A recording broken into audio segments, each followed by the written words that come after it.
Welcome to Wine, Women, and Writing. I'm Pamela Fagan Hutchins, and this is a show where I talk to other writers, usually women, about their female characters, the authentic, complex nature they develop them to fulfill in their books, and the real-life experiences that they're based upon.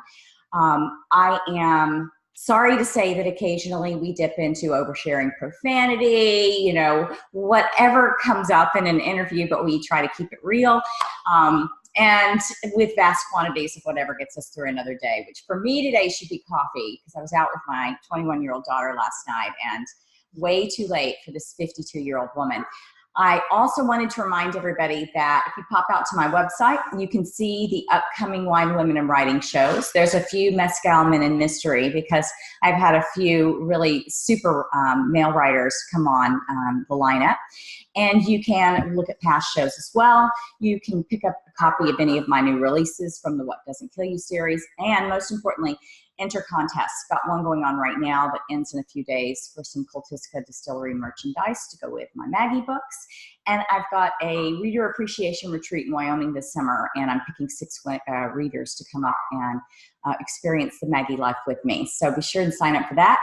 Now, with no further ado, I want to introduce you to, watch how cool this is, Christina McDonald. Good morning, Christina. Hello, how are you? I am great. I'm great. You guys, Christina's debut novel, right? Yep. Yeah, it's my first one. Do you have a copy of it? Can you? Yeah, I do. The Night Olivia Fell. There it is. It is a good moment, isn't it? It's such a great minute when you can just hold that book in your hand, right? It's just so thrilling. Real. How long did you labor literally over this book? So long. I mean, the actual writing of the original first draft only took me about 3 months to get it all out of my head. And then I think I did probably 4 million revisions after that. I was revising and revising and revising. And then I got an agent and I revised some more. And then I got an editor and I did more revisions. And this has gone through a lot of work. But now it's here and I'm really pleased. So what was your release date? It's been like in the last week, hasn't it? It's really recent, or 2 weeks? It was on in America, it was on the 5th of February. So it was a few weeks ago. But in the UK, it's coming up on the 7th of March. So they're a little bit delayed. And you're kind of one foot on each side of the pond, like Olivia is at this point. You're coming to us from where today? So I'm in London. I live in London. I am from Seattle. And when I was about 21, I think I was, I went backpacking around Europe and ended up in Ireland, and I loved it. And just I found out that there was a university there that had a journalism program. So I applied and I got my master's degree in journalism. And I met my husband, who then spirited, and we've just sort of settled here now. When we were speaking before the show, I thought I heard a little remnant of that Ireland still in your voice. My 23andMe confirms that I'm like, I'm 110% Irish or whatever. But it's one of my dream trips. I have a feeling I'd fall in love and not want to come back either. It's amazing. I mean, it's so much fun and the people are great. There's so much diversity and so much passion for literature, especially, and they just have a good laugh about everything. Everything is funny and it's just fun. The weather is very similar to Seattle, so I kind of felt like I was sliding home there. It was just very rainy and gray, but that meant that people spent a lot of time at the pub just having a pint and drinking. And I had some of my best years of my life in Ireland. It was really, really fun. And obviously I met my husband, so it was really good. And I enjoyed my time in university so much. That's a good thing. So journalism major. Did you pursue a career in journalism? I did, yeah. So I worked in Ireland for a few years. I worked for the Sunday Times in Dublin, and then worked in Galway, where I went to university as well. And I did loads of freelancing for various newspapers and magazines there. Eventually, we moved to London, and I just wanted more consistent hours, like a 9 to 5 job, which you don't get in journalism. And I knew that as soon as I had kids, that wasn't going to happen either. So I started moving into copywriting. So I worked for companies like Expedia and usatoday.com. So I did a lot of digital copywriting.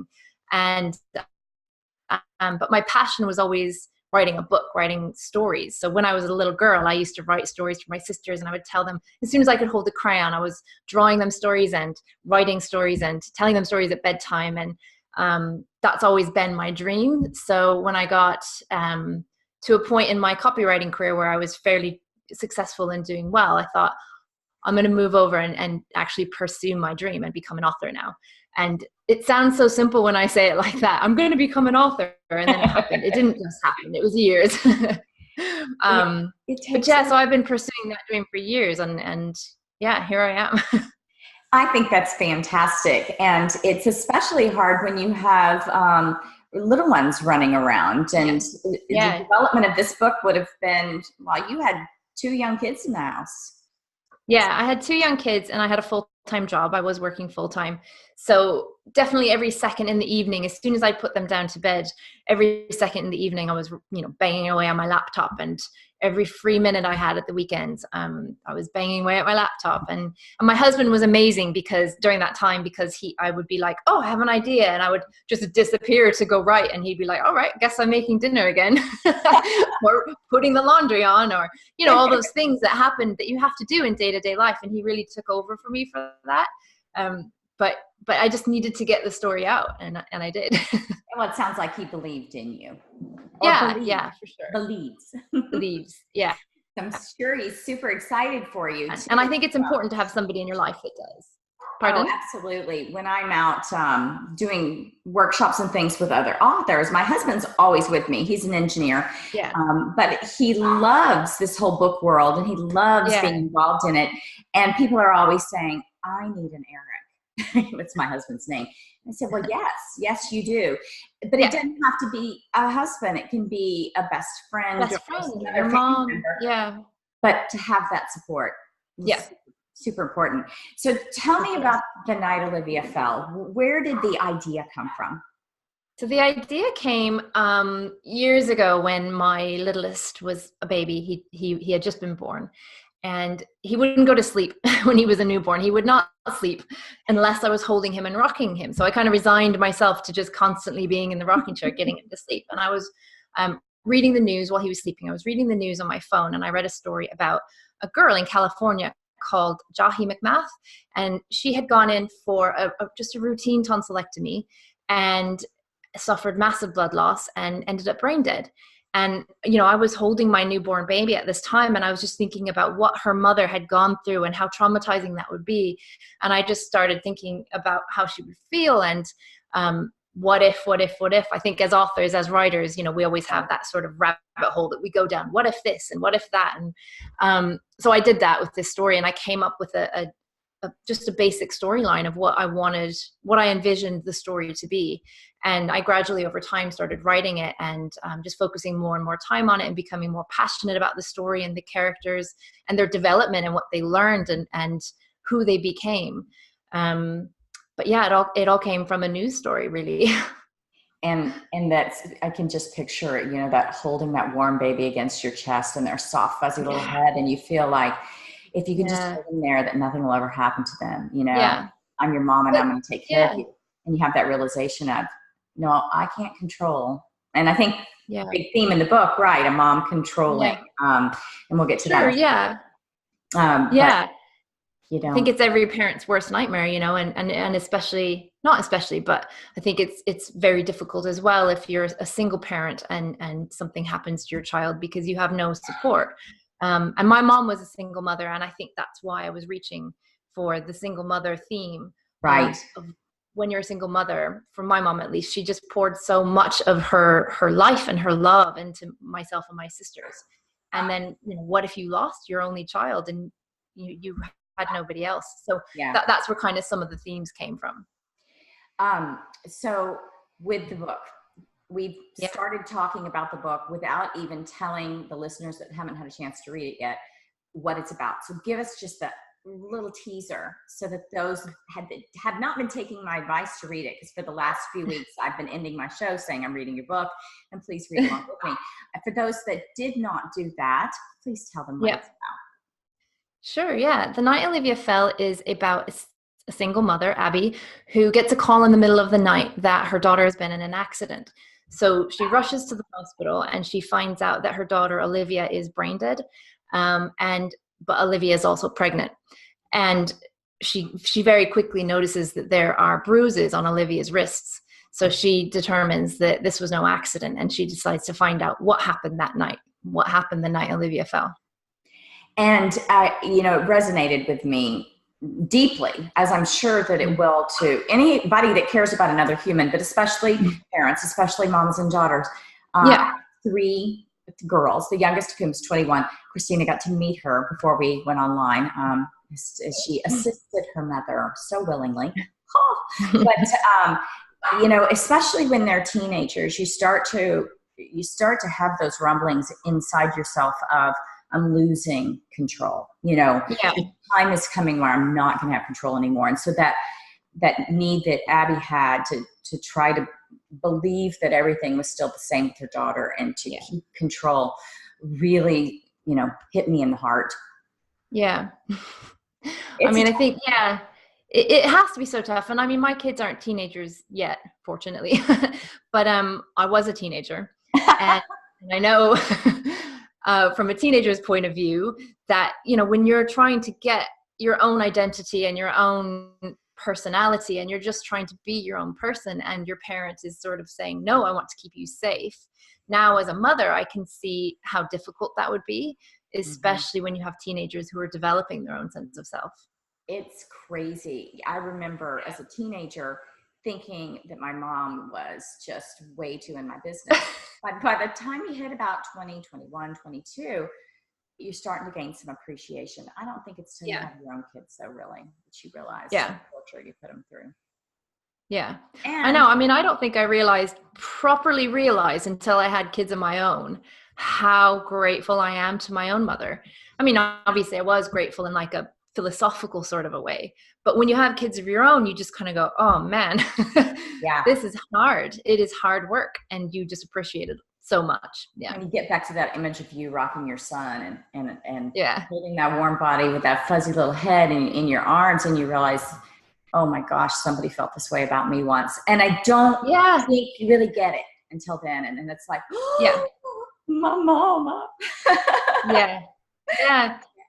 And suddenly they're turning 5 and they're getting up and reading at 5 o'clock in the morning, like what happened to me this morning. The one thing, though, I think in the book that I felt like that Olivia really loved her mother, and that it was a beautiful mother-daughter relationship, notwithstanding secrets, notwithstanding all the difficulties they went through.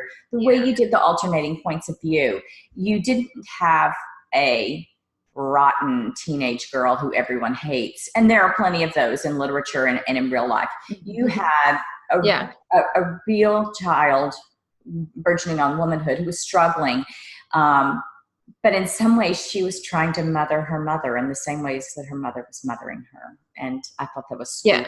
Yeah. I think it was really important for me to write characters who were real. I don't think very many people are all bad. Everybody has, it's flip sides of the same coin, right? So you might be one thing on one side that might be negative, but it can also be seen as a positive.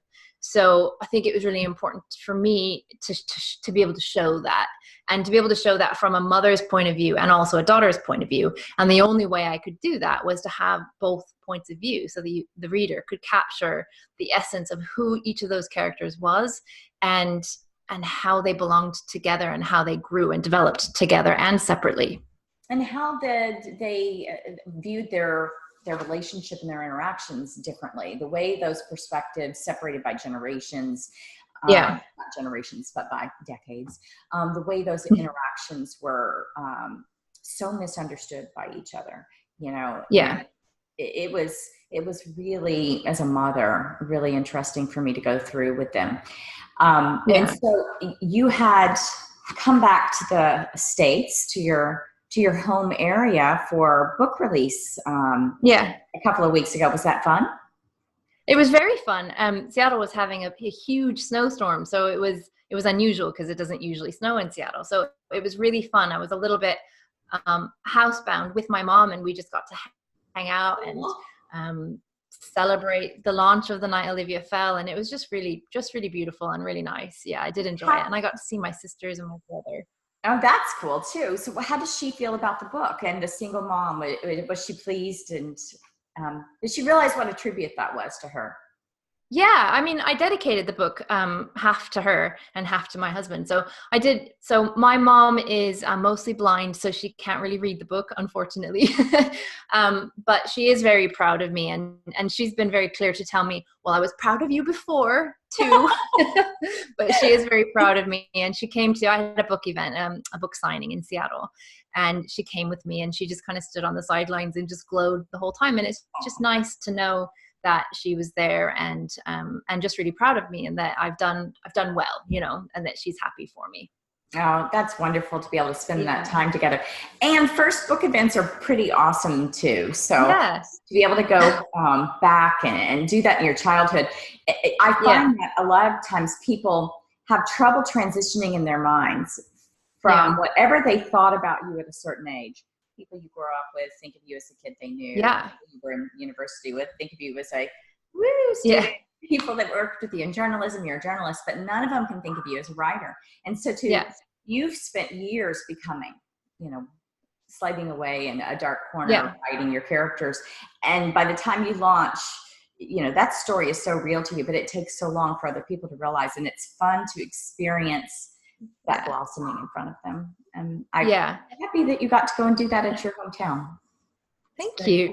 Yeah, I think you're right. I think everybody has all these different pieces of ourselves, these little bits of our identity, and most people don't see the whole that, you know, we just present, as you said, the journalist or the mother or the daughter. We just present those sides to each different person, but there are a few people who are so close to us that they see that whole. And I think a good way to see the whole of an author is to read their book, because you do get to see the different pieces of their life and the different bits of themselves that they pour into their writing. At least I do.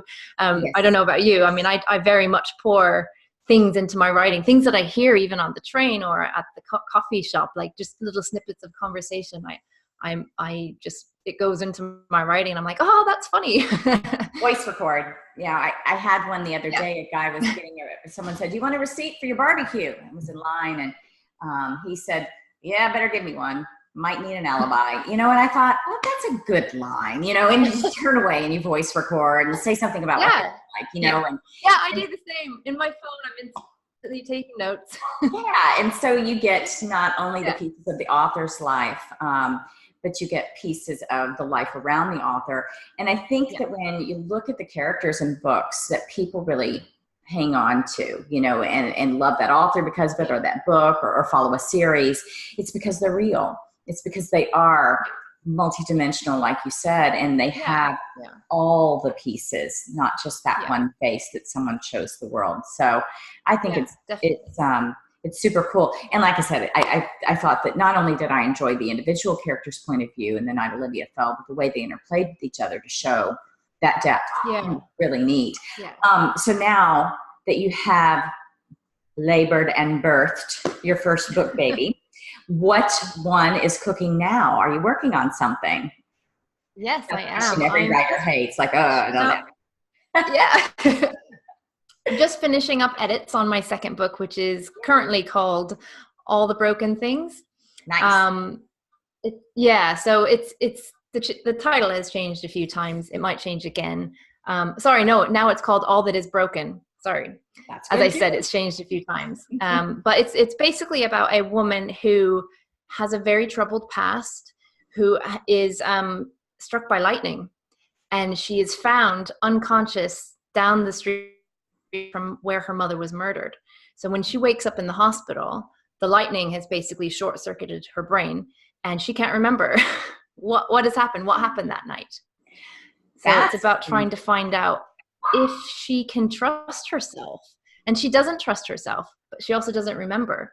So it's about exploring the themes again of I guess mothers and daughters again, but also just understanding parents and that they make mistakes and it affects your life, even if you don't know it, but then moving on from that. And the ultimate and unreliable narrator is someone that can't even trust themselves. So that has to be interesting and fun to write. Sure.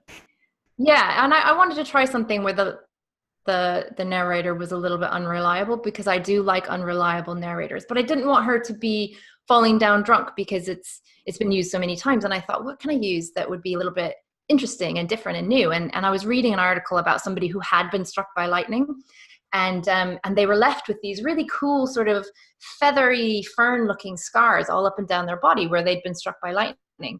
And those markings sort of go away over time, but and they didn't remember bits of what had happened before they were struck by lightning, because what happens is their brain literally short circuits from the lightning. And I thought, that's a really cool idea for a character, so put it into a book. That is a really cool idea for a character, and it leaves you with no reason to blame the character, you know, or to be angry. Like, for instance, I was so dang mad in Gone Girl that I didn't finish the book. You know, like, I'm probably the only person in the world that threw it across the room and said, no, that's not fair. And I love an unreliable narrator, but I don't love one where I feel personally betrayed. So, you know, cool device. Not a device. Yeah. I thought, you know, I really like characters, again, that are multi-dimensional and have more to themselves than just good or just bad. But then also the not trusting themselves, because in her life, she doesn't trust herself, but also because this thing that has happened to her, being struck by lightning, means she can't remember. So she literally doesn't know if she can trust herself. Wow. So I'm very excited about it. And now next February. Next February. Okay. So right 1 year after exactly. You've been doing good. I've been busy. And so was this one easier for you? Did you feel like a seasoned pro, or? Yeah, I think writing the book. So I'm not a plotter. I don't plot things. I just start at the beginning and I just go. So I think writing the book the initial first time is really easy for me. I can write that in 3 months. But then shaping it and making sure that every plot point lands where it should, and every character development lands where it should, those things come through multiple revisions. And I think because I don't plot so well, I'm not a chess player, I'm not analytical in that way, I'm more creative. So because I don't plot, it means I do have to do a lot of editing and a lot of revising. And bless my editor, she's so patient and kind and sweet and diplomatic about everything. She's just so great. But she does get a number of versions before the book is finally finished. Well, thank God for good editors. I mean, oh yeah, for sure. It's so funny. People expect that writers really write something that's worth looking at, and they really don't. They write something that's worth showing an editor. I'll have people that critique my Facebook post. You had a grammar error. You're a writer. You should. They may be just kidding, but on the other hand, I'm thinking, oh, you have. There is somebody on Twitter who actually does that and goes around. I think they're called Grammar Nazi. Have you heard of them? And they literally go around to different people and correct their grammar. And it's hilarious. It is hilarious. Unless you're the one that ends up being corrected, then it's like, oh, you went to jail. Hide, slink away in shame. What if it was just an autocorrect? Exactly. I voice record everything these days, you know. Don't have glasses on. I can't see. Exactly. I've gotten where my friends will just say, "You don't have your glasses on, do you? You're dictating this." Ooh, sorry. Some obscenities in the middle of my sentence or something. They need to make smarter dictators. We do. So now that you're really still in the process of launch here, if you could give us your website, and if you've got any events coming up, now's your chance for your shameless plug, and tell people where they can. Sure. So my website is christina-mcdonald.com. And I do have a list of events on there. So if anybody wants to head over there, they can. Most of my events are Instagram chats and online chats. So book club talks. Those are the ones I'm doing because it is difficult to fly out to America and go to actual conferences when I live in London. So I'm doing more kind of online talks and chats. So anybody is free to join in any of those. Again, that's Christina-McDonald.com. And also follow me on BookBub. I'm on BookBub. It's Christina McDonald. And I post loads of reviews, and you can always make sure that you get discounted sales and new release information. Love BookBub. Yeah, I do too. It's fantastic. I wake up every day to my, wow, what do I have that I can go grab now? What books can I buy today? Exactly, my TBR stuff. Yeah. That's the best thing. Reading is even better than writing. Yes, I love reading. I'm a complete bookworm. I have a massive stack next to my bed, just a huge pile, and it's fantastic. My kids love reading as well. As I mentioned earlier, my littlest, he's 5. He woke up really early and was reading, and I was like, but it's so early. But inside, I'm a little bit proud. Yeah, exactly. It's like, my child is so eager for the book. Yes. I love reading, and I love being a part of that experience for other people. You know, growing up, I always knew that I wanted to be a reader. I had a 3rd grade teacher who told my parents that I'd be a novelist. I said, no, I want to be a reader, because that's the experience I wanted. And so I'm still part of that experience every time they open one of my books. And I think that that's a really it's a privileged relationship that they're giving us that time. And that they are involved with us, whether they know it or not, and our thoughts and our hopes and our dreams and our our make-believes. And it's kind of cool.